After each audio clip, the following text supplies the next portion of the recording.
Hi guys, down by the sea, and it is beautiful. Just been in for a swim. As you can see, I have less hair all over. But look at it, it's amazing.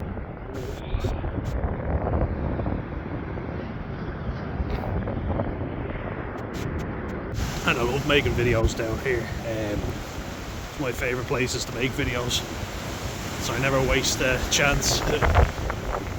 Alfie and the family are just a little bit behind. They weren't actually going to join me, and then they decided they would because Alfie couldn't stop looking over. Let's see now, actually. Yeah, there he is. There he is. He should catch up soon. I'll let you know when he does. But what I wanted to talk about, just wanted to talk about something that I've noticed, and it's kind of what most of my trauma stems from, and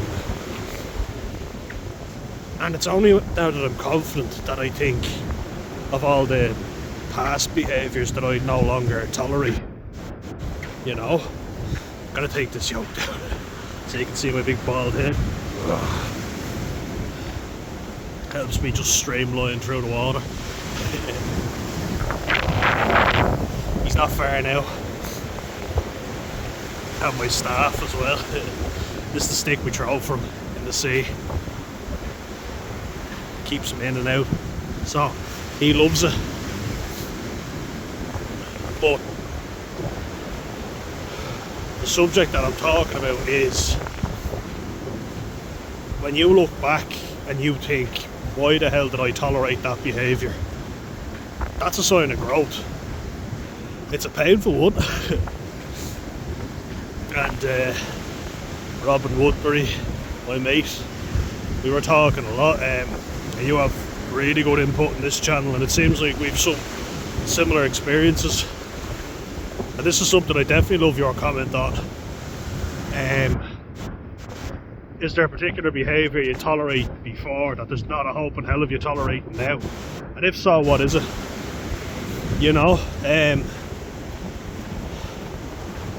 like when I think back to stuff that I tolerated or let go, you know, because I was desperate for a friend group and I really wanted to fit in with people. So the bullshit that I put up with, but then through family members telling me this isn't right or it's not on, you know, they shouldn't be treating you that way. But more so than anything, me realising, you know, these people are wasters, they're not good friends. Seeing what good friends are, seeing something to compare it to, and you go, do I feel comfortable when I'm with these people? Yes. Do I feel comfortable when I'm with these people? No. Well then, you know, friends should make you feel better about yourself. But when you're surrounding yourself with a lot of bad people, you will notice you start to feel like it's the best of a bad bunch. Do you know what I mean? So you tolerate a lesser shit group of people, if that makes sense. You know, because like I was always used to being the butt of the jokes, and I was slower to socialise and meet girls, you know, so I was seen as different, and you know, I wanted to go out, I wanted a girlfriend, and I thought if I'm around these people, that'll help me get a girlfriend. So I tolerated shitty treatment because, you know, I was given free drink, or I was given cigarettes or weed, you name it. But as I'm getting older and wiser with my staff, my big bald head, what I'm realising is you can buy someone anything. If you have the money, you know, it's easy. You go to work, you earn money, you buy someone something. That doesn't take anything. But treating someone well, you know, being a decent human being, that's something that grows, you know, and being a genuine friend.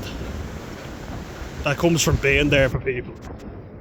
And time again, people weren't there to have my back. They just, you know, when it was convenient for them, they'd show up.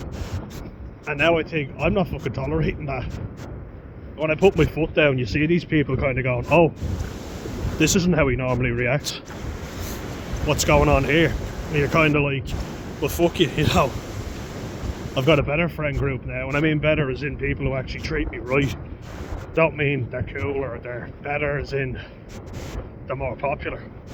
I mean they make me feel good about myself. They actually build me up and don't treat me like shit. And unfortunately, you have to experience that so that you know, you have to get examples of what good friends are so that you can see what bad ones are. And that'll make you a better person. And doing different forms of therapy, growing yourself.